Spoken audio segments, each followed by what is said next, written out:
पवित्र प्रांगण में पतंजलि परिवार से आए हुए विभिन्न आगंतुकों रहा है। और वो भी दिन आएगा जब पतंजलि विश्वविद्यालय दुनिया का सबसे बड़ा विश्वविद्यालय बनेगा। उसके लिए हम पुरुषार्थ कर रहे हैं और यह पतंजलि विश्वविद्यालय प्रभा उसी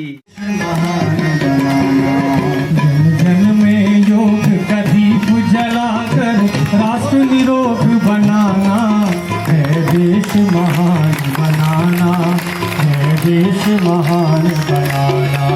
जन जन में योग का दीप जलाकर राष्ट्र निरोग बनाना है, देश महान बनाना है, देश वैदिक राष्ट्रगान वंदे मातरम सुजलां सुफलां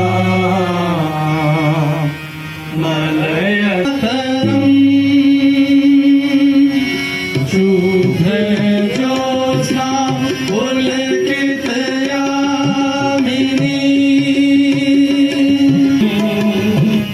सुहासिनी सुमधुर भाषिणी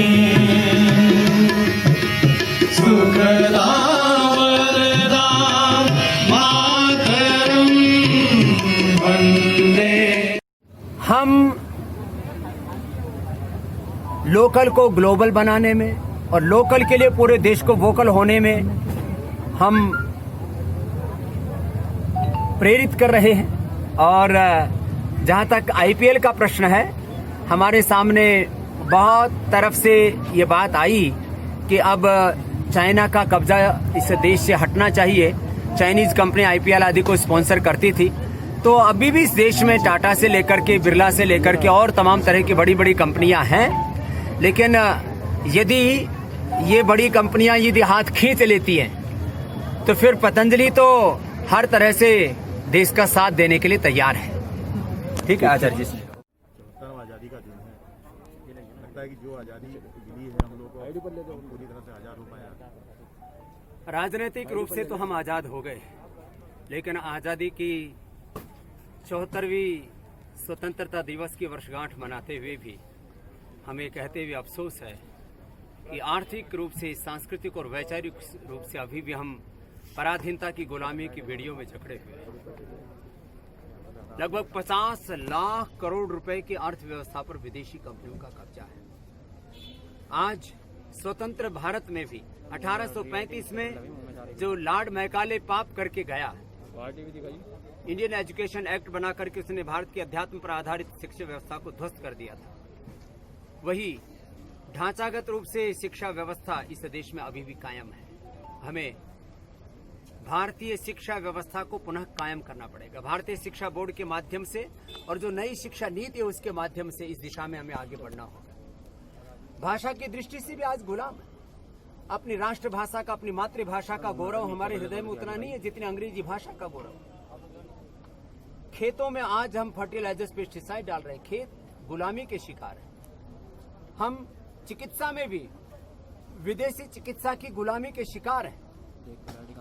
आज भारत में सबसे ज्यादा कोरोना के पेशेंट्स की रिकवरी का रेट है और सबसे कम डेथ रेट है, तो ये एलोपैथी की बदौलत नहीं है। इस देश के लोग प्राणायाम कर रहे हैं, योगाभ्यास कर रहे हैं, गिलोय तुलसी का काढ़ा पी रहे हैं, उसकी वजह से यह देश कोरोना की जंग में सबसे आगे है। हमें कोरोना की ही जंग नहीं जीतनी, हमें विदेशी चिकित्सा के स्थान पर स्वदेशी चिकित्सा को इस देश में कायम करना है। और हमने संकल्प लिया है कि हम इस देश की मुख्य धारा की चिकित्सा पद्धति एलोपैथी को अब नहीं रहने देंगे। हम योग, आयुर्वेद, प्राकृतिक चिकित्साओं को इस देश की मुख्य धारा की चिकित्सा पद्धति के रूप में विकसित करेंगे। उसके लिए क्लिनिकल कंट्रोल ट्रायल से लेकर के इस देश के लोगों को जागरूक बनाने से लेकर के जन जन तक योग और आयुर्वेद का जन आंदोलन खड़ा करने से लेकर के प्रचंड पुरुषार्थ करेंगे।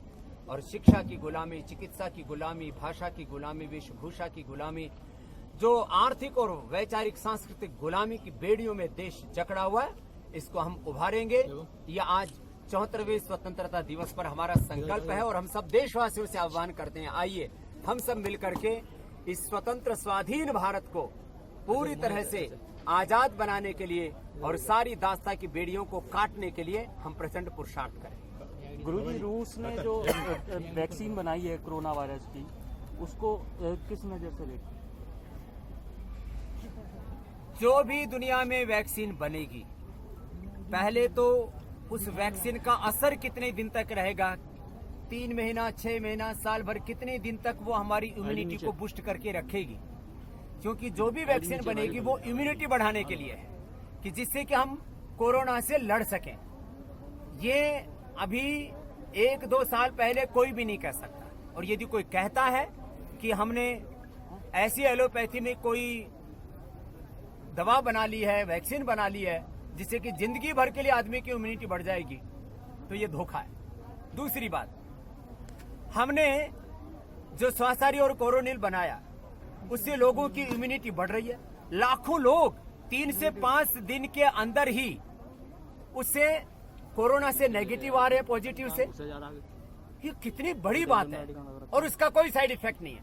इन वैक्सीन का क्या क्या साइड इफेक्ट होगा, ये आने वाले 3 से 5 वर्षों के बाद पता लगेगा। और कोरोना के पेशेंट नेगेटिव होने के बाद में भी उनमें क्या क्या कॉम्प्लिकेशंस आएंगे, माने उनको लंग की प्रॉब्लम से लेकर के स्ट्रेस, डिप्रेशन से लेकर के अल्जाइमर, पार्किंसन, पैरालिसिस से लेकर के किन किन कॉम्प्लिकेशंस का सामना करना पड़ सकता है, ये एक बहुत बड़ी चिंता की बात है पूरी दुनिया के लिए। लेकिन जो योग और आयुर्वेद का प्रयोग करेगा वो किसी भी प्रकार के कॉम्प्लिकेशन से बचेगा, क्योंकि एलोपैथी की दवाइयां सिम्टम्स के ऊपर काम करती हैं, योग आयुर्वेद सिस्टम पर काम करता है, सिस्टमिक है। ये हमारे तंत्र को अच्छा करता है, तो कोई भी षड्यंत्र को से लड़ने के लिए हमें ताकत देती है। बाबा जी, पतंजलि अब आयुर्वेद और योग